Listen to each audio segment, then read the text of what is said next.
J'ai un problème. Bon, en vrai, j'en ai plusieurs, mais j'ai un problème, c'est que je pense que la politique, c'est essentiel, et en même temps, j'ai plus du tout confiance dans les politiques. Je ne sais pas si vous avez la même sensation.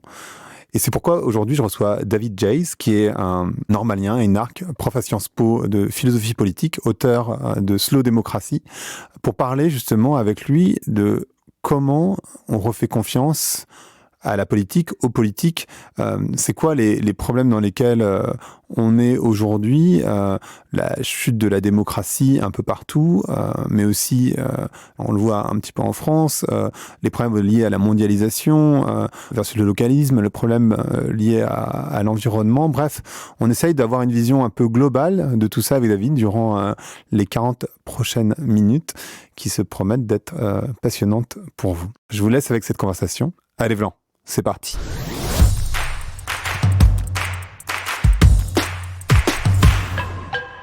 Bonjour à toutes et à tous. Bonjour David. Bonjour. Tu vas bien? Ça va et toi? Pas trop mal. Donc nous on s'est rencontrés en soirée en fait. Chez Eugénia en l'occurrence. Ça. Néanmoins, donc tu es prof à Sciences Po, t'es vraiment le produit de l'école française, donc t'es normalien, énarque, t'es prof à Sciences Po de philosophie politique. Et justement, en fait, on a commencé à avoir cette conversation dans cette soirée. T'as écrit un bouquin qui s'appelle Slow Democracy, qui est assez passionnant, et qui parle de récits autour de la politique. Et moi, et la conversation qu'on a engagée, et c'est pour ça que je me suis dit, il fallait absolument que tu viennes sur Vlan pour en parler, c'est se dire, mais comment on réintéresse les gens aux politiques, à la politique, plus qu'aux politiques d'ailleurs. J'ai l'impression, enfin moi, c'est ma sensation qu'aujourd'hui, les politiques, on peut plus leur faire confiance, c'est-à-dire qu'ils sont pas du tout alignés. Ils se font élire sur un truc, ils te tiennent un discours, puis en fait, ils font un truc qui n'a rien à voir. Et c'est pas une question de parti, c'est juste ils sont tous pareils. À la limite, Trump est quasiment plus rassurant parce qu'en fait, il dit ce qu'il fait, il fait ce qu'il dit, donc au moins il n'y a pas de surprise. Et c'est aussi sans doute pour ça que son taux de popularité bouge pas. Les politiques en France qui sont modérés, démocrates, en fait, on sait absolument pas pourquoi on vote. Qu'est-ce qui fait et comment on fait? Comment on fait pour réintéresser les gens à la politique et pour leur redonner confiance dans la politique? Alors, je pense qu'avant de se demander comment on fait, il faut essayer de comprendre pourquoi il y a une telle crise et pourquoi les gens s'intéressent plus à la politique. L'explication qu'on entend souvent dans les médias, au café, dans les discussions, les repas de famille, c'est au fond les gens sont devenus individualistes, ils sont avec leurs réseaux sociaux, ils ont leurs sorties, leurs amis, et finalement ils se sont repliés sur leur sphère privée. Ouais. Ça c'est vrai, mais je pense que c'est pas la cause. Ça c'est plutôt la conséquence. La cause, à mon avis, c'est que, et c'est ce que j'essaie d'expliquer dans mon livre, depuis 40 ans, il y a eu une perte de pouvoir sur soi de la démocratie, notamment dans les pays occidentaux, c'est-à-dire les politiques arrivés aux responsabilités ne pouvaient pas faire ce pour quoi ils avaient été élus ou trahissaient instantanément les promesses sur lesquelles ils avaient fondé leur programme électoral. Et ça s'explique en partie par la mondialisation économique, c'est-à-dire par le fait que aujourd'hui l'économie elle est globale, le capitalisme il est mondialisé, mais les peuples continuent de se gouverner dans les frontières des nations. Et donc quand on arrive sur un programme très volontariste où on dit qu'on va changer la vie, eh bien on se retrouve aux responsabilités et souvent on est impuissant. Et donc mon bouquin, c'est une tentative de montrer comment est-ce qu'on peut reconstruire du pouvoir sur soi, reconstruire de la politique qui change les choses. Et je crois que c'est le moyen pour réintéresser les gens à la politique. Mais alors du coup, quand tu dis ça, cette hyperfinanciarisation du monde qui amène à des conséquences qui sont hallucinantes, et moi j'ai l'association que les politiques ils ont plus de pouvoir en fait, que en réalité ils se font élire, mais ils sont complètement pieds et mains liés. D'abord parce que il y a cette mondialisation et cette question de en fait comment je gère la croissance, comment je gère le chômage, comment je gère du coup la compétition internationale, et je peux pas prendre des décisions dans mon pays parce que je serais plus compétitif en tant que pays. On entend ça énormément en disant oui, mais si par exemple on taxe trop les riches en France, ils vont partir à l'étranger, ou si on fait ça, bah oui, mais en l'occurrence, on va moins être concurrent. Ou si on fait pas d'armes, par exemple, bah du coup, c'est les autres pays qui vont en vendre. On va perdre de la compétitivité. Et donc ils ont cette problématique-là. Et puis ils ont aussi le fait qu'ils sont ruinés quelque part. Ils ont plus d'argent. On met plus trop d'argent dans les. Moi, c'est un truc qui choque tout le monde de dire l'hôpital, il n'y a pas d'argent, l'éducation, il n'y a pas d'argent. Enfin, tu te dis, mais en fait, où est-ce qu'il se passe cet argent et comment ça fait que le modèle fonctionne plus, en fait? Bah, c'est vrai qu'ils ont perdu du pouvoir depuis 40 ans. Regarde, par exemple, la politique monétaire qui est essentielle pour un pays. Aujourd'hui, c'est des banques centrales qui sont indépendantes. Là, on est en pleine crise coronavirus. Ouais. L'économie est en train de tousser. Et donc, il va y avoir une intervention monétaire, mais elle est décidée par des technocrates et des banquiers indépendants. Donc, c'est vrai qu'il y a cette perte de pouvoir. Mais moi, je pense qu'on en a beaucoup plus qu'on ne le croit. Les peuples ont beaucoup plus de pouvoir qu'ils ne le croient, les citoyens ont beaucoup plus de pouvoir qu'ils ne le croient, et je crois que pour réenchanter en quelque sorte la politique, il faut retrouver le sens, et c'est ce que tu disais dans ton introduction, des récits.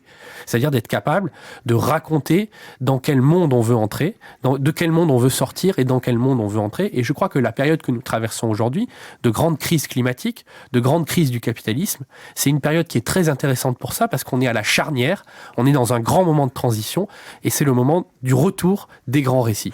Et justement, vers où on va? Est-ce que tu peux revenir peut-être sur... On parle énormément, je sais que tu critiques beaucoup ça, mais on parle énormément des 30 Glorieuses comme d'un moment incroyable où tout le monde avait de l'argent, où il y avait énormément de croissance, les salaires augmentaient, bon, il y avait de l'inflation, mais finalement, c'était super. Il n'y avait pas de chômage, enfin, ou très peu de chômage, etc. Donc ça, c'est le récit, on l'a tous en tête, et tout le monde s'appuie là-dessus, etc. Et puis après, bon, c'est... 68, c'est les crises pétrolières, c'est la crise économique de 2008. Bon, bah, c'est pas terrible. C'est quoi ce nouveau récit? Comment est-ce qu'on peut même réinventer le capitalisme en dehors du fait qu'on n'a pas trop le choix dans l'absolu? Comment on fait pour allier finalement capitalisme, écologie, confort? Est-ce que c'est même envisageable en fait? Bah, tu as raison déjà de poser la référence aux 30 Glorieuses, parce qu'effectivement, c'est une période dont on a, dans l'imaginaire collectif, un souvenir plutôt nostalgique, parce que c'est la période de nos parents. Et nos parents, ils disaient, bah oui, la vie s'améliorait, les salaires augmentaient. Je te donne juste un chiffre, entre 1945 et 1975, le niveau de vie des ouvriers a été multiplié par 3. Ouais. Par 3. Depuis 1975, il a à peu près stagné. C'est-à-dire que les salaires ont augmenté au même rythme que le coût de la vie. Donc, tu vois bien que c'est pas pour rien qu'on fantasme un peu sur cette période. Après, les 30 Glorieuses, elle avait aussi énormément de défauts. C'était l'hyperpollution, la consommation de masse, la standardisation. Et la révolte de mai 68, par exemple, c'était une révolte contre toutes ces tares. Mais c'est vrai que depuis 40 ans, on a l'impression d'être dans une période un peu indéfinissable, un peu déprimante, pour tout dire.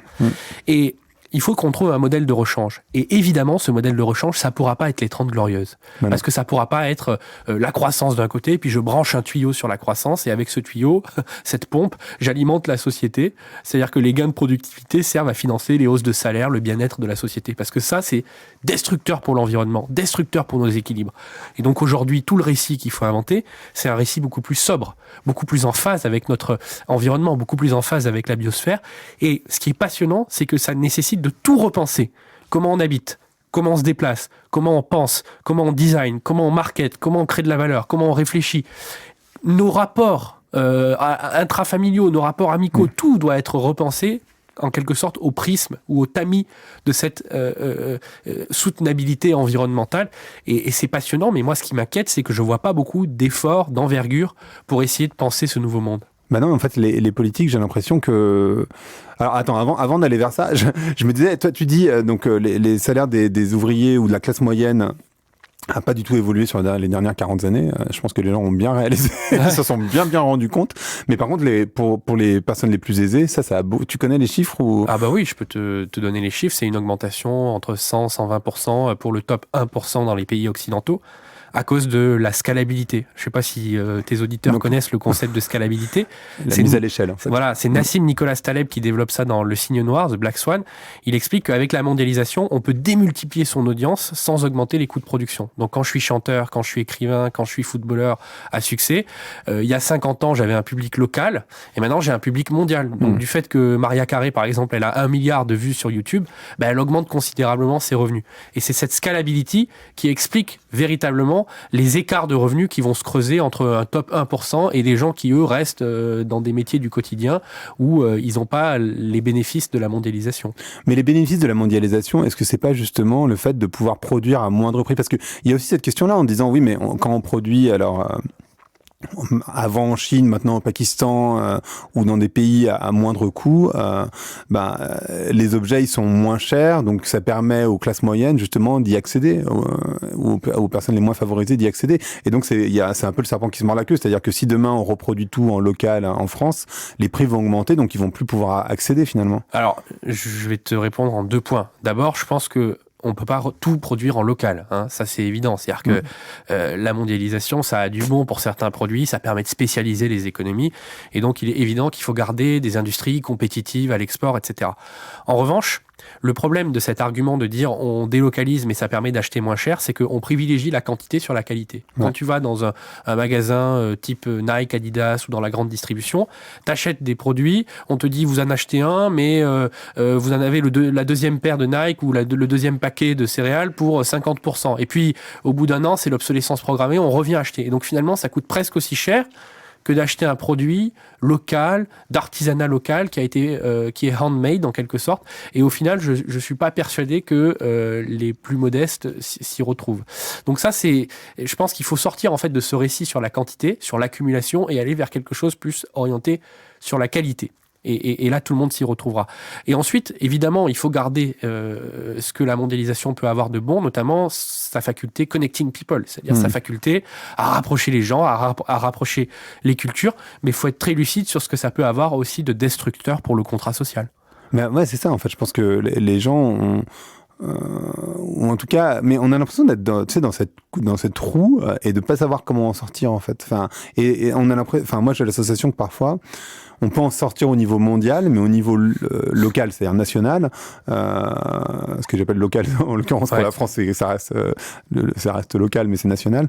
C'est compliqué en fait. On peut pas dire la France ça marche comme ça et puis le reste du monde il fonctionne autrement. Enfin, à moins d'être la Corée du Nord, c'est un peu compliqué. En fait, tu peux trouver des solutions à travers ce que j'appelle moi l'empowerment territorial, c'est-à-dire qu'à chaque échelle, que ce soit à l'échelle de ma commune, l'échelle de ma nation, l'échelle européenne, tu peux arriver à reconstruire des îlots, en quelque sorte, de décélération, des îlots de slow économie qui sont un peu soustraits à la mondialisation. Je te prends un exemple sur le niveau local.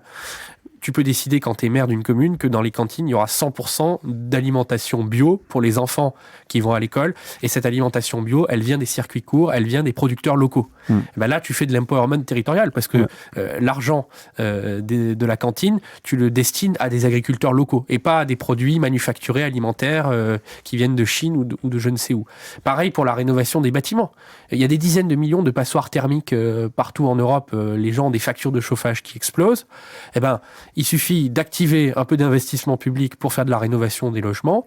Et là, c'est un formidable outil pour l'artisanat local. Parce que pour rénover un logement, il faut des compétences en carrelage, en menuiserie, en charpente, etc. Et donc, tu peux faire travailler dans le bassin de vie des gens. Et moi, je dis que cette slow economy, elle a une vertu au-delà de créer des circuits courts, c'est qu'elle rapproche les gens. Elle rapproche les gens localement. Et ce qui nous manque le plus aujourd'hui, c'est de recréer du lien. Parce qu'on est dans des sociétés de solitude où les gens sont de plus en plus éclatés, atomisés, et ils en souffrent profondément. En revanche, quand tu arrives à recréer du lien, à travers cette slow economy, mais plein d'autres choses, à travers les récits aussi, qui sont très importants, les récits territoriaux, les gens retrouvent goût à la politique. Et même si c'est pas la politique politicienne qu'ils détestent maintenant, c'est une forme de politique, parce que la politique, en fait, c'est le vivre ensemble, c'est comment on vit en société. Et rappelle-toi qu'Aristote disait l'homme est un animal politique, c'est-à-dire que ce qui différencie l'homme des autres animaux, c'est qu'il vit en société. Donc la politique, elle est partout. Et en quelque sorte, je veux le dire aussi aux auditeurs, si on ne s'occupe pas de politique, la politique s'occupera de vous. Et sans doute pas pour le meilleur, vu les crises qu'on traverse aujourd'hui. Donc c'est très important d'avoir ces choses-là en tête. Et d'ailleurs, quand tu dis ça, c'est vrai que la politique, l'action politique se fait souvent au niveau local.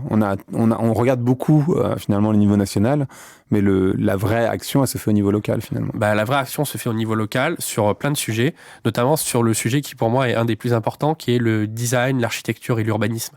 C'est-à-dire que le paysage mental, la carte mentale des gens, c'est ce dans quoi ils vivent, ce qu'ils ont autour d'eux toute la journée. S'ils vivent en permanence dans du moche, dans des zones d'activité commerciale, dans de l'étalement urbain, dans des boîtes à chaussures en bordure de ville, c'est fondamentalement déprimant et ça a une influence considérable sur l'imaginaire. En revanche, si on construit de la proximité, du beau, de l'harmonieux, avec un effort urbanistique et d'architecture, on peut changer les représentations et l'imaginaire des gens. Mais alors la question que les gens se posent sans doute à ce moment-là, c'est super, hein, mais avec quel argent on fait ça ? Il n'y a déjà pas d'argent pour les hôpitaux, il n'y a déjà pas d'argent pour les pompiers, il n'y a déjà pas d'argent pour les policiers, pour l'éducation nationale. Où est-ce qu'on trouve cet argent, en fait ? Je te donne un exemple très simple sur l'urbanisme. Ça coûte moins cher ce que je propose que ce qu'on a fait pendant des années. Parce que quand tu fais des banlieues pavillonnaires à perte de vue, avec des maisons qui sont très espacées, le coût est beaucoup plus élevé parce que tu dois raccorder les réseaux d'eau, d'électricité, tu dois couler du béton, du macadam, etc.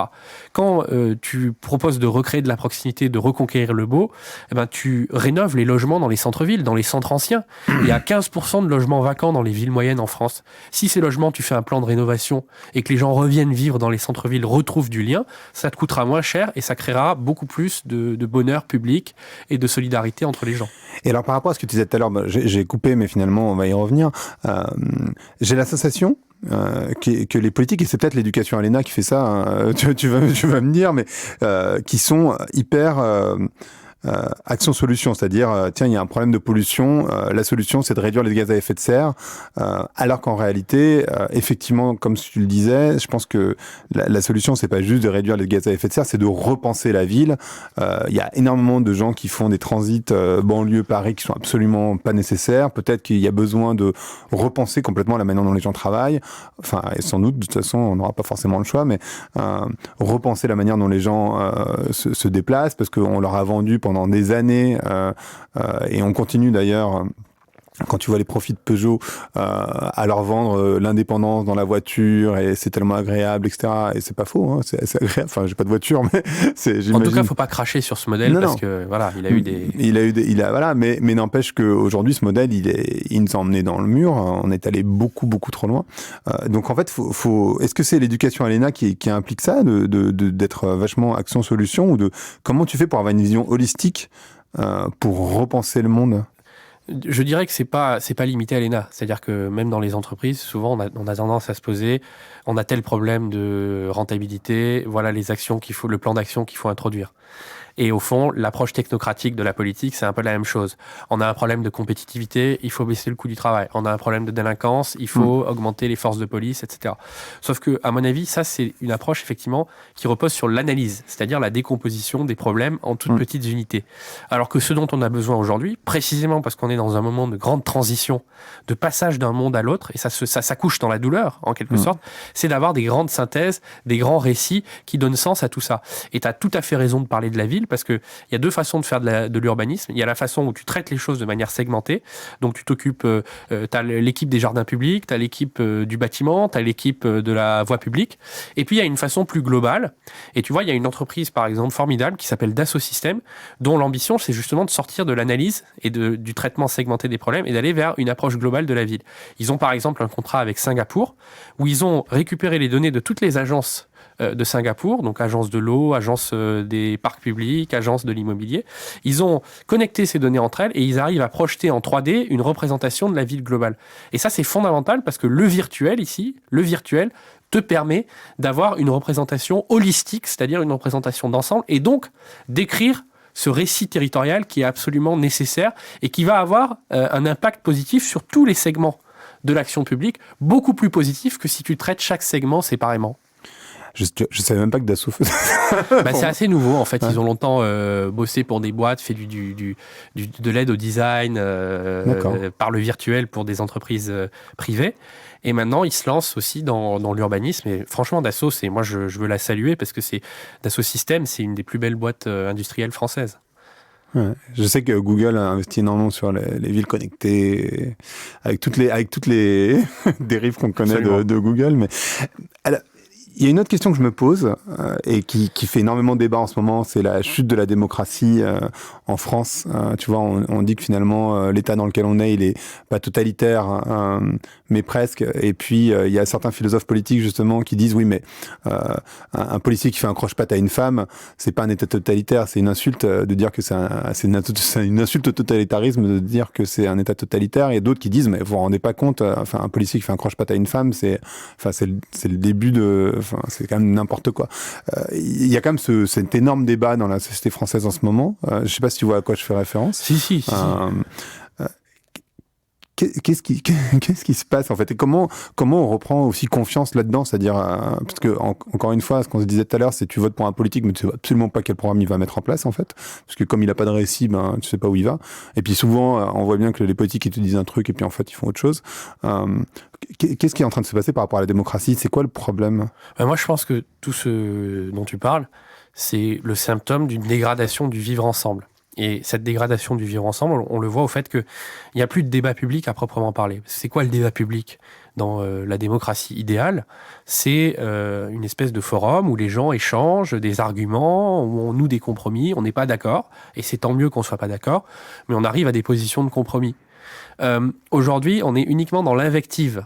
Et tu vois, j'ai trouvé très intéressant, par exemple, la soirée des Césars. Je ne sais pas si bien sûr. Toi ou tes auditeurs avaient regardé cette soirée, mais c'était affligeant, je trouve, de ce que ça disait de l'état de notre société et de l'état du débat public. C'est-à-dire qu'il n'y avait que des gens qui étaient sûrs d'être dans leur bon droit, qui étaient dans l'invective et dans une forme de violence, parce qu'il y a une forme de violence symbolique aussi à donner ce prix clairement.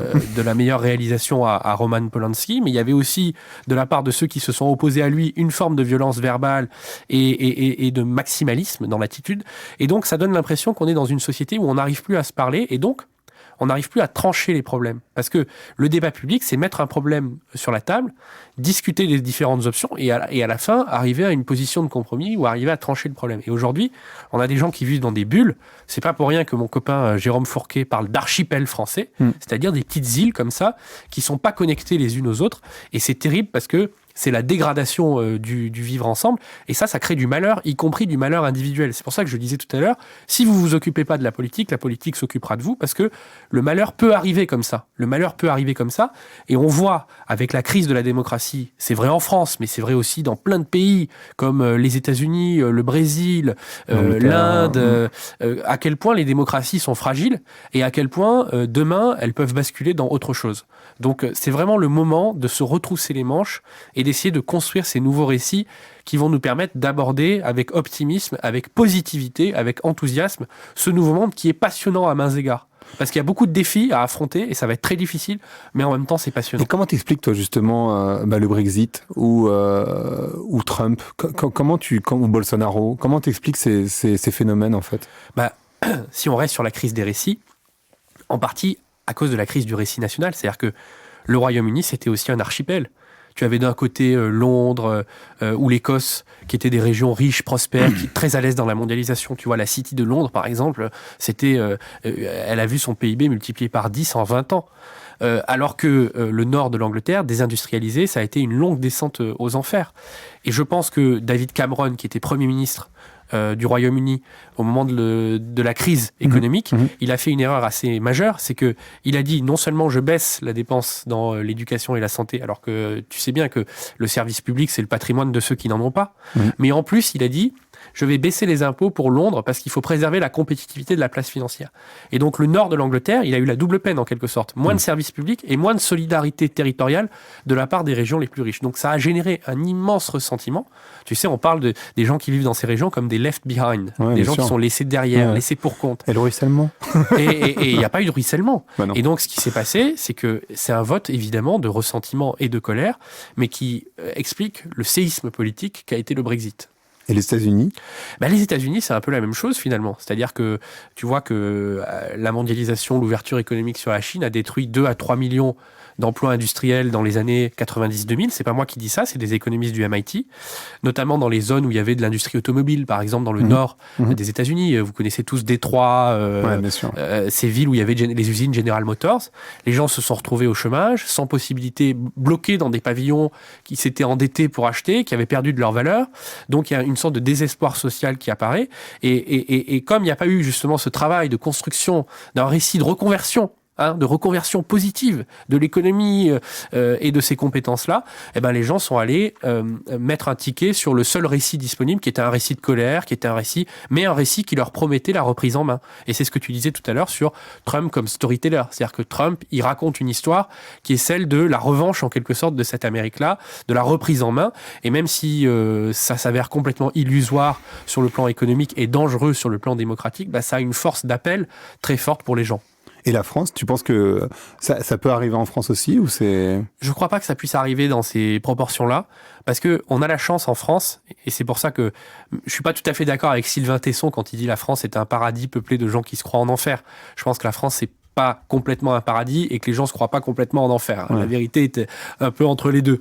Mais ce qui est certain, c'est que la France va mieux qu'on ne le croit en général, notamment parce qu'on a un formidable appareil public de partage de la richesse, de répartition de la valeur, qui fait que, par exemple, quand un territoire subit un choc économique, la désindustrialisation, il y a un système de solidarité à travers, par exemple, les administrations publiques ou à travers les retraites, par exemple. Les retraites, c'est les retraités qui viennent s'installer dans une zone où il n'y a pas d'industrie, ils contribuent en quelque sorte à préserver et à revitaliser cette zone. Mais ils souffrent. Enfin, on en parlait tout à l'heure, l'hôpital public souffre.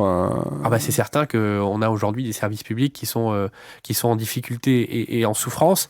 Et je pense que derrière, tout ce qu'il va falloir repenser, ça fait partie des récits aussi, c'est la réforme de l'État et la réforme de la puissance publique. C'est-à-dire comment est-ce qu'on fait des services qui sont plus à l'écoute du citoyen, plus horizontaux, plus efficaces en même temps, sans que les dépenses n'augmentent trop, parce qu'il faut quand même mettre le doigt sur une réalité, c'est qu'en France, on a déjà un niveau de dépenses publiques qui est très élevé, qui est de l'ordre de 56% du PIB.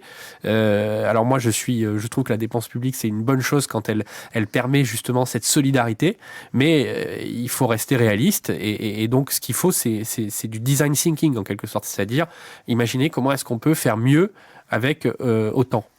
Et comment on fait bouger des paquebots comme ça? Parce qu'en fait, souvent, ce qu'on dit dans le business, en tout cas, ce qui est difficile, c'est de gérer le passif. C'est toujours assez simple de commencer avec une page blanche. Par contre, quand il y a du passif, c'est toujours très compliqué et on voit bien les dysfonctionnements majeurs qu'on peut avoir dans toutes les administrations, les lenteurs. Il y a plein de trucs qu'on pourrait optimiser et finalement, c'est pas fait. Il y a aussi un petit problème dans la politique, sans doute, de boucle de rétroaction, c'est-à-dire qu'on ne vérifie pas si les actions qu'on a ou les décisions qu'on a prises ont eu les conséquences qu'on avait prévues finalement. Alors d'abord, je pense qu'il faut voir le verre à moitié plein, c'est-à-dire que dans les services publics, il y a des administrations remarquables, je pense, aux impôts. Même si on est tout le monde n'est pas fan des impôts, mais il faut reconnaître que les impôts en France, c'est une des meilleures administrations du monde. On peut tout déclarer, payer sur Internet. Ouais. Quand on sollicite un agent, on a une réponse en moins de 24 heures, donc c'est vraiment assez assez performant. Voilà, ça marche bien. En même temps, c'est le nerf de la guerre. Après, je pense que les problématiques de transformation que tu évoques, c'est pareil pour l'État et pour les entreprises. C'est-à-dire qu'effectivement, mettre en mouvement des grosses organisations, c'est pas facile. Mais moi, je pense qu'il faut aller beaucoup plus vers le design, une approche design, et une approche aussi collaborative, c'est-à-dire une approche où on associe dans des groupes miroirs des panels à la fois d'agents, d'usagers, c'est-à-dire les différentes parties prenantes. Et ça, c'est vrai que on a pas l'habitude de faire ça, parce que longtemps on a vu la réforme de l'État comme un truc très top-down, qui était pensé par des technocrates en chambre, le fameux Big Bang, etc. Alors qu'en fait, je pense qu'il faut être beaucoup plus dans la dentelle, mais beaucoup plus dans une approche collaborative avec les usagers, avec les parties prenantes. Et alors, pour revenir à notre sujet sur la confiance dans les politiques, parce que tout ça, tu vois, je pense que les gens sont relativement d'accord, ils se disent, ouais, c'est super, mais qu'est-ce qui fait qu'on va avoir confiance dans un politique qui va tenir ce discours, peut-être? Toi, t'es pas un homme politique, t'es un haut fonctionnaire, mais t'es pas politique, donc c'est l'avantage. Pourquoi, en fait, les politiques, ils arrivent... Alors, d'abord, ils ont du mal avec ces visions-là, souvent, mais aussi, comment ça se fait qu'ils n'arrivent pas à se tenir à leur discours? Pourquoi, en fait, on peut pas leur faire confiance? Je pense il y a quand même un problème. Alors, il y a plusieurs raisons. Je pense qu'une des raisons, c'est la crise des récits. C'est-à-dire que la politique, c'est avant d'agir, c'est d'abord d'être capable de mettre des mots sur une époque, des mots MOTS, des mots sur les mots MAUX, et de diagnostiquer une situation. Comme quand on va chez le médecin, on a envie qu'il nous fasse un bon diagnostic. Voilà, vous avez une angine, je vous donne des antibiotiques. Le politique, il faut qu'il soit capable de mettre des mots sur une époque. Et il se trouve qu'aujourd'hui, c'est pas forcément les politiques qui mettent le mieux les mots sur une époque. Ça peut être dans la littérature, ça peut être dans le marketing, ça peut être dans un certain nombre de secteurs, dans les ONG, dans les associations. On a des gens qui sont beaucoup plus en phase, beaucoup plus en prise avec les réalités, que ce soit les réalités digitales, les réalités écologiques. On dit d'ailleurs que les politiques sont déconnectés. Voilà, on dit souvent ils sont déconnectés. C'est pas un hasard. Mais à côté de cette question de mettre des mots sur une époque, il y a aussi une question très importante qui est d'arriver à tenir ses engagements et d'arriver à délivrer en quelque sorte, faire ce qu'on a dit. Et là, si j'ose dire, c'est pas totalement la faute des politiques. C'est aussi, je commence mon livre avec ça, parce que pendant 40 ans, on a petit à petit vidé la puissance publique de sa substance et on a confié un certain nombre de responsabilités à des organes extérieurs à la puissance publique qui n'avaient aucun contrôle démocratique. Et donc, un des enjeux aussi, si on veut avoir cette reconquête de la confiance politique, c'est de redonner à la politique, c'est-à-dire aux citoyens, puisque c'est ça la démocratie, c'est les citoyens qui se gouvernent eux-mêmes, les moyens d'agir véritablement, et donc aux représentants, à ceux qu'on élit, à ceux qu'on choisit, les moyens de tenir leurs promesses. Alors tu donnais l'exemple de la Banque centrale, c'est quoi les autres organes ? Tu vas avoir des autorités indépendantes en tout genre, tu vas avoir des organisations internationales. C'est pas un hasard d'ailleurs si Trump, dans sa façon très populiste, mais qui marche auprès des citoyens, il s'attaque à l'OMC, par exemple. C'est une façon de dire, finalement, on a délégué notre pouvoir, notre puissance d'agir à des organes qui ne rendent aucun compte démocratique. Ouais, et ça, c'est un vrai c'est aussi un énorme problème. Donc, en fait, c'est... Tu penses que ce politique, il est né ? La personne qui va être capable de faire ça je pense qu'il ou elle, enfin il y en aura plein d'ailleurs, parce que moi je crois beaucoup à la force du collectif. Bien sûr. Beaucoup plus qu'aux incarnations, tu vois. Dans le changement de monde dont on parlait tout à l'heure, il faut aussi être capable d'être un peu moins dans l'attente de l'homme providentiel ou de la femme providentielle et beaucoup plus dans une approche collective.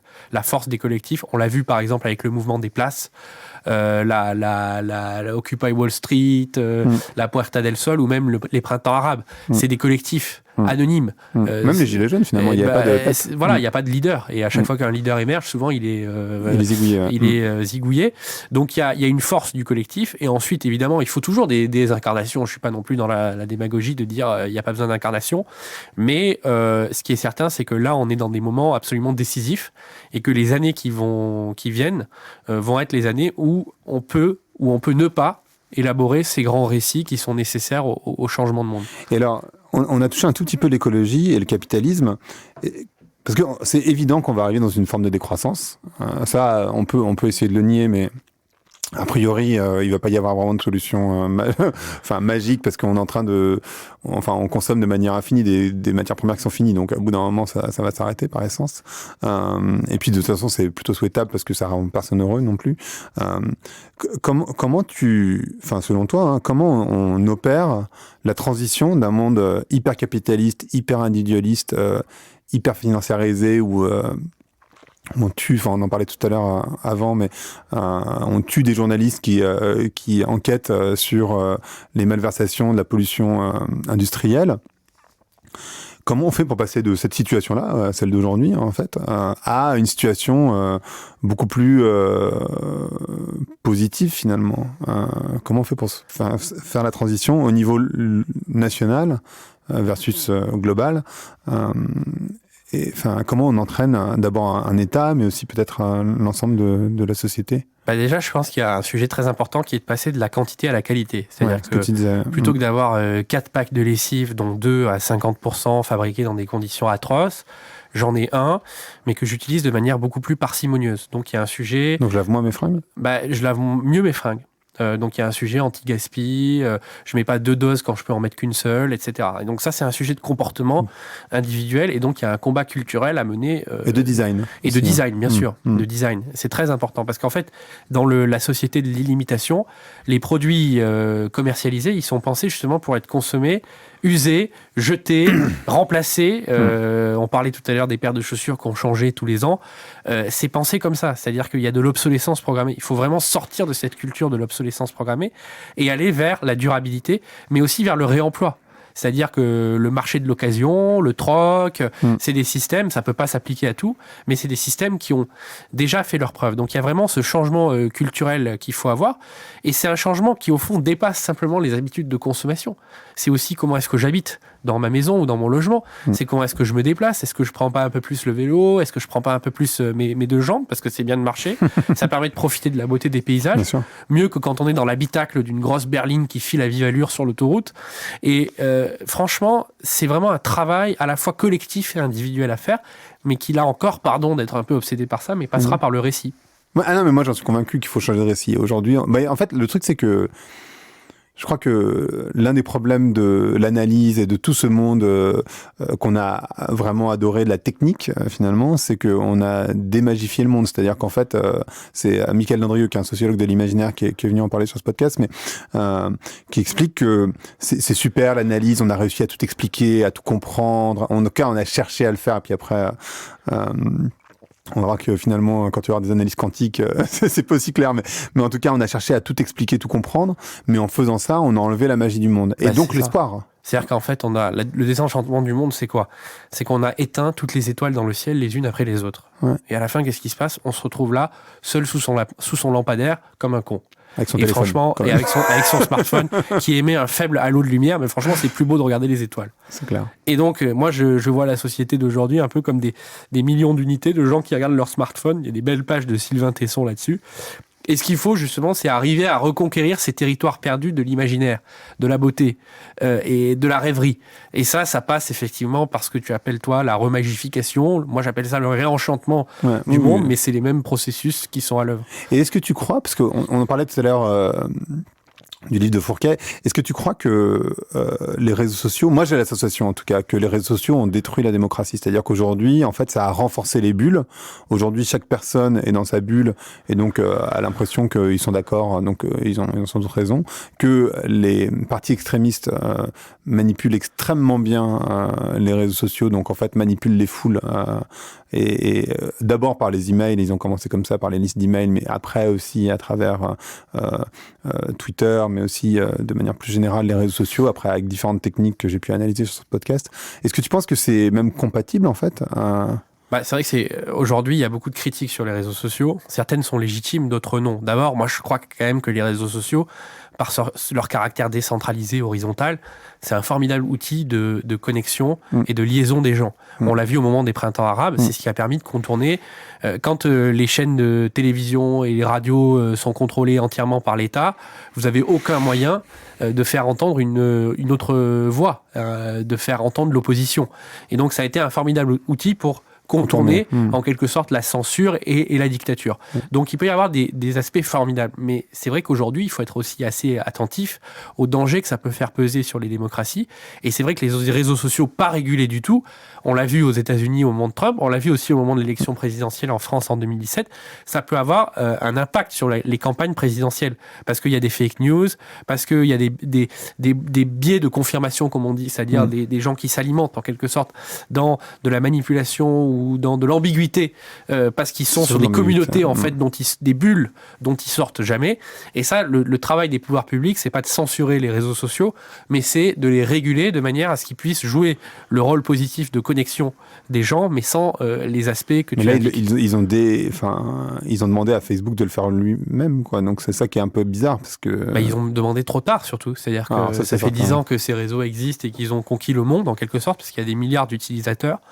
Et on a attendu 10 ans pour se rendre compte que ça pouvait avoir un effet négatif sur la démocratie. Donc maintenant, je pense qu'il y a une prise de conscience, mais on est encore très très loin de l'optimum. Et par rapport à ce que tu disais tout à l'heure sur sortir de la quantité pour aller vers la qualité, comment on emmène les entreprises? Parce qu'en fait, les responsables de ça, concrètement, ça reste les entreprises qui essayent de... Tu vois, il y a quand même cette critique assez acerbe des entreprises elles sont toujours dans la maximisation des profits, et, les actionnaires sont dans la maximisation des profits. On parlait tout à l'heure de l'augmentation de la richesse des plus riches. Comment on les fait pour sortir de ce modèle-là, en fait? Ça veut dire déjà qu'il faut effectivement changer de modèle d'entreprise, parce que l'entreprise dont tu parles, qui est très orientée sur la quantité, c'est une entreprise qui est elle-même un peu datée. C'est la multinationale type Procter & Gamble qui cherche à maximiser son profit. Mais ils sont toujours dans ce modèle-là. À faire des économies d'échelle, etc. Elles sont dans ce modèle-là, mais il y a aujourd'hui une nouvelle génération d'entreprises et d'entrepreneurs qui sont beaucoup plus justement dans le design, dans la qualité et qui ont une autre gouvernance d'entreprise. Parce que la clé, c'est aussi la gouvernance d'entreprise. Quand ta gouvernance d'entreprise, elle est uniquement déterminée par les actionnaires, ce qu'on appelle la shareholder value, la valeur actionnariale. Là, effectivement, on veut que ça crache de la rentabilité, du TRI chaque année, et c'est peu propice à ce genre d'évolution. Ah oui, en revanche, si tu as une gouvernance ESG ou une gouvernance beaucoup plus adaptée avec à la fois des salariés... C'est quoi ESG? ESG, c'est une gouvernance qui fait droit aux impératifs environnementaux et sociaux, mais autrement que dans la seule RSE. C'est-à-dire que toute la culture d'entreprise est pénétrée en quelque sorte de ces objectifs sociaux, environnementaux et d'impact. Et ça veut dire que derrière, tu changes aussi le rapport de force. Tu n'as pas juste les actionnaires. Bien sûr que les actionnaires, ils ont leur parole. C'est la base quand même du capitalisme. C'est que on détient des titres de propriété pour entreprendre. Mais tu as aussi à bord, en quelque sorte, le management, les salariés et, ne les oublions pas quand même, le consommateur, l'usager. Et tout ça forme en fait une communauté vivante. C'est comme une communauté politique, sauf que là, c'est une communauté économique. Et cette communauté, en fait, il faut qu'elle prenne de plus en plus des décisions en commun. Et donc, l'intérêt de l'actionnaire, il faut qu'il s'aligne avec l'intérêt du consommateur et l'intérêt du salarié. Ça, c'est le mouvement qu'a fait la Maïf. C'est le mouvement du mutualisme. C'est vrai qu'il y a tout un tas d'entreprises. La Maïf est une très belle entreprise de ce point de vue-là, qui sont déjà dans cette culture-là. Mais comment on emmène les autres? Parce que moi, quand je les vois, ça va être mon métier aussi de le faire, mais c'est vrai que ça résiste quand même. La première chose qu'on peut leur dire, c'est que c'est pas cette évolution n'est pas ennemie de la valeur. C'est-à-dire que on fidélise les salariés, on crée une culture d'entreprise et parfois grâce à ça, on augmente la productivité de l'entreprise. Et ensuite, de toute façon, je pense que les changements vers lesquels nous allons vont être tellement importants, tellement massifs, que les entreprises seront obligées de s'adapter à ça. Regarde aujourd'hui déjà comment elles sont vulnérables au name and shame. C'est-à-dire que dès qu'une entreprise est impliquée dans des scandales liés à l'huile de palme, à la déforestation, à des pratiques sociales ou écologiques douteuses, il peut y avoir des campagnes menées par des ONG très aguerries, extrêmement violentes sur les réseaux sociaux qui mettent le modèle de l'entreprise en danger. Donc les entreprises, elles, du point de vue du strict intérêt de l'actionnaire, elles ont intérêt à se réaligner. Ça ne va pas se faire sans douleur. Il y a des entreprises qui vont couler, parce que dans tous les changements, il y a de la destruction créatrice, comme disait Schumpeter. Il y en a d'autres qui vont se consolider ou qui vont émerger. Mais petit à petit, je suis assez optimiste. Je pense qu'on va aller vers une nouvelle gouvernance d'entreprise. Ok. Et alors, ce podcast s'appelle Vlan. Je voudrais savoir à quoi tu veux ouvrir ou claquer la porte. Je voudrais claquer la porte à toutes les mauvaises pensées, les mauvaises ondes et les mauvais virus qui nous sont parfois apportés par un monde où les courants d'air circulent trop. Merci beaucoup, David. Merci de ton invitation. Merci d'avoir écouté Vlan. Si vous avez aimé l'émission, n'hésitez pas à mettre des étoiles sur votre plateforme de podcast préférée. Vous pouvez aussi partager l'émission sur vos réseaux sociaux, sur Instagram Stories ou sur Facebook ou LinkedIn. Je suis Grégory Pouy. Vous pouvez me retrouver sur l'intégralité des plateformes sociales sous le nom Greg from Paris. À bientôt.